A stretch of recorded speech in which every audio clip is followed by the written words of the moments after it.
Azken hilabeteetan martxotik bizidegun osasun egoerak erakutsi digu zeinen garrantzitsua den guretzat familia. Sarritan beste jende askorekin egoterik ez daukagu eta etxekoekin bai. Eta konturatu gera besarkadak eta muixuak eta laztanak eta elkarri gure sentimentuak adierazteak murriztu baldin baditugu ere, maitasuna dela gure bizitzaren oinarria. Maitatzen ez duena hila dago. Bihotzak taupadak emango badizkio ere. Maitatzen ez duena hilda dago. Ezinbestekoa zaigu maitatzea. Maitasuna da gure bizitzaren oinarria. Eta maitasuna da gure gizarteko familia guztien oinarria ere. Era askotako familiak daude. Era askotakoak, baina denak dute oinarri maitasuna. Eta maitasunetik sortzen dira familietan aurrak ere, eta hazten eta ugaritzen zaizkigu herriak. Maitasuna da gure harreman guztien oinarria.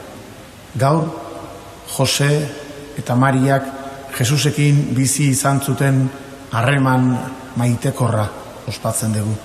Familia hartan nola maitasunean bizi ziren. Eta haiek ere izan zituzten zailtasunak eta ezinak, baina Abrahamek bezala konfidantza izan zuten jainkoarengan, fedea izan zuten jainkoarengan, eta fede horrek lagundu zien zailtasunaren erdian ere maitasunez jokatzen. Kristau familiek ere, beste familia guztiek bezala, maitasuna dute oinarri, baina gu gainera ospatzen dugu, bi horien arteko maitasuna jainkoaren maitasunaren irudi dela. Hori ospatzen dugu hezkuntza sakramentuan. Bikotearen arteko maitasuna jainkoaren maitasunaren irudi. Eta horregatik, izan behar du, ezkonduen arteko maitasunak jainkoaren maitasuna bezalakoa. Barkatzen duena, aukera berriak ematen dituena, betirako irauten duena.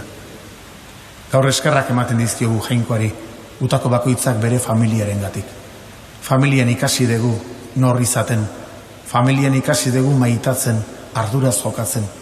Eta familia izan da gure bizitzetarako eskolarik handiena. Sarritan gauza on asko ikasi dugulako, eta zauriak eta ezinak tokatu direnean gure etxeetan, hoietatik ere ikasi egin dugulako.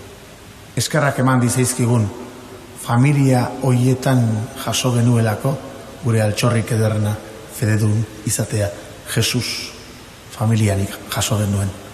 Eta Jesus da gure maitasunaren neurria eta gure maitasunaren bultzada.